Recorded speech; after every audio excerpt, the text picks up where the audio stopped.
안녕하세요 티모님들, 댓글 모아 한솔입니다. 오늘은 역시 자주 여쭤보시는 질문인 주택 청약을 들까요? 그냥 적금으로 돈을 모을까요? 에 대한 지극히 저의 개인적인 생각입니다. 일단 주택 청약 종합저축을 잘 모르시는 분들을 위해서 주택 청약 종합저축에 대해 먼저 설명해 드릴 테니까 주택 청약 통장이 좋은지 적금이 좋은지 이거에 대한 질문이 궁금하시면 조금 넘겨봐 주시면 좋겠습니다. 주택 청약 종합저축이란 새로 지은 주택의 분양권을 얻을 수 있는 티켓이라고 생각하시면 됩니다. 청약통장 없이 구매를 할 수도 있긴 하지만 확률이 정말 낮다고 해요. 주택청약을 가입하기 위해서는 이 은행 중 한 곳을 정해서 하나만 가입할 수 있습니다. 평생 여러분과 같이 갈 은행을 고르시면 돼요. 저는 국민은행에서 청년 우대형 주택청약 종합저축에 가입을 했습니다.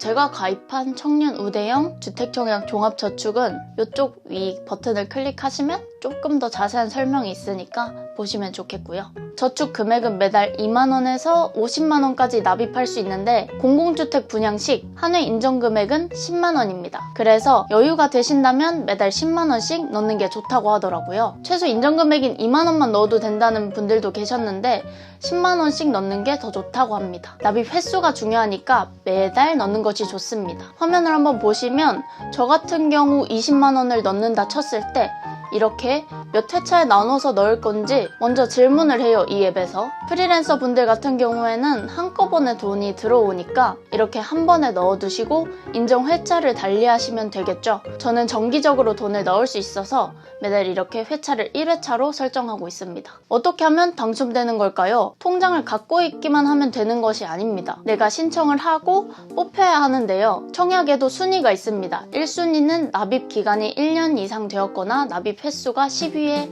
이상인 사람을 말합니다. 1순위가 되는 것이 참 쉬운 만큼 우리나라의 인구 절반이 1순위라고 합니다. 이제 1순위가 되었다면 가점제를 활용해서 어필해야 되는데요. 가점제에는 3가지 종류가 있어요. 무주택 기간, 부양가족 수, 주택청약 종합저축통장 가입 기간입니다. 무주택 기간은 30세가 넘어서 무주택으로 지낸 기간을 산정합니다. 15년 이상 무주택 기간을 유지한 사람은 최대 가점인 32점을 받게 됩니다. 그리고 부양가족 수는 부양하는 가족 1명당 5점이 가점되고 최대 35점까지 받을 수 있어요. 주택청약 종합저축 가입 기간이 15년 이상이면 최대 17점을 얻게 됩니다. 점수가 궁금하시면 청약홈에서 계산을 해보실 수도 있어요. 저 같은 넣은 지 얼마 안 된 분들, 또 나이가 어린 분들, 30세 아직 안 돼가지고 무주택 기간으로 지냈던 가점을 받지 못하신 분들은 아마도 점수가 낮을 것 같아요. 아파트 청약을 이렇게 신청하기 위해서는 청약홈에 들어가서 자격 확인도 해보고 청약 신청을 하시면 됩니다. 사전에 청약 신청을 연습해보는 것도 있으니까 한번 해보시면 이렇게 하는 거구나 하고 쉽게 이해가 가실 거예요. 이렇게 청약 저축에 대한 설명은 끝이 났는데 좀 제 얘기를 해보자면 저는 일단 주택청약 종합저축 계좌를 딱 1년 전에 만들었습니다. 제가 늦게 계좌를 만든 이유는 어차피 나는 몇 억이 없어서 이 서울에서 주택청약으로 집을 못 살 것이다 라는 확신이 있었기 때문이에요. 또한 저는 새 아파트가 싫습니다. 제가 생각하는 이상적인 주택 구입은 먼저 전세나 월세로 그 집에 삽니다. 그러다 그 집의 위치 그리고 생활시설이 좋고 여기서 내 생을 마감하고 싶다 이런 생각이 들면 그때 집주인에게 집을 나한테 팔라고 제안하거나 비슷한 동에 다른 집을 구매하거나 주변에 다른 아파트를 구매하는 걸 가장 이상적이라고 여겼어요.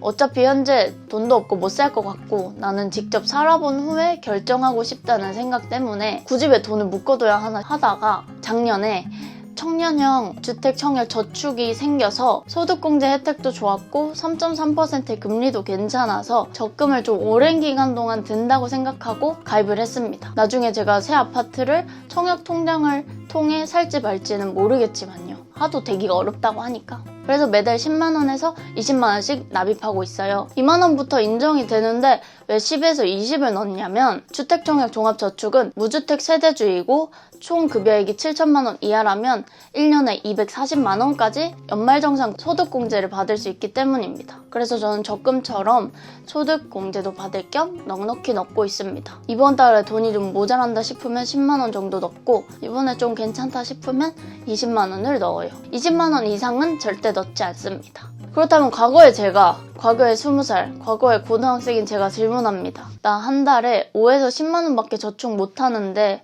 주택 청약을 가입할까? 아니면 적금 가입을 해서 저축을 할까? 저 같은 경우는 주택청약을 가입하라고 하고 싶습니다. 주택청약 종합저축은 어떻게 보면 납입 기간이 중요하기 때문에 일찍이라도 가입하는 것이 좋겠죠. 여러분이 청소년이라면 17살부터 10만 원 정도의 금액을 꾸준히 넣는 게 좋습니다. 청소년이라 10만 원이면 너무 큰 돈이잖아요. 그래서 부모님께 말씀드려서 가입하는 것도 좋을 것 같습니다. 19세 이하까지의 기간은 2년만 인정이 되기 때문에 14살에 가입해도 17살에 가입해도 똑같거든요. 납입을 잘한다면. 그래서 저라면 20살로 돌아간다면 가입을 해서 적게라도 돈을 넣고 있으라고 말하고 싶습니다. 그런데 만약에 저는 한 달에 넣을 수 있는 돈이 딱 10만 원인데 이 전부를 주택청약에 넣어야 할까요? 여유가 있다면, 그리고 나는 비상금도 있고 내 생활을 계속해서 유지할 수 있다면 10만 원이 베스트이겠지만, 주택청약 종합저축에 넣은 돈은 아파트를 살 때 사용할 수 있는 돈이기 때문에 아파트를 사기 전까지 해약하지 않으면 돈을 못 씁니다.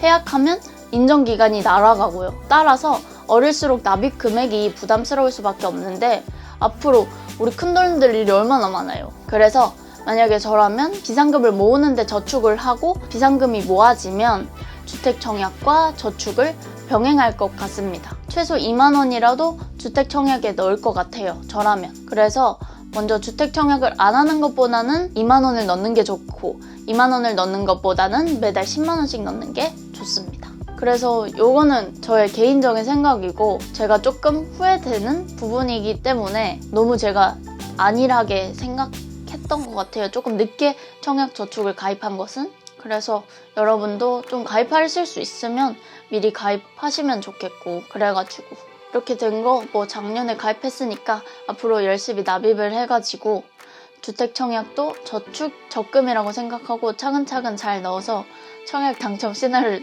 쓸 때까지 열심히 넣어보겠습니다. 팀원님들도 한번 고민해보시고 우리 같이 잘 해가지고 내 집 마련에 성공합시다. 오늘은 여기까지고요. 오늘도 보러 와주셔서 정말 감사합니다. 요즘 많이 힘든데 다들 화이팅 하시기 바랍니다. 감사합니다. 감사합니다.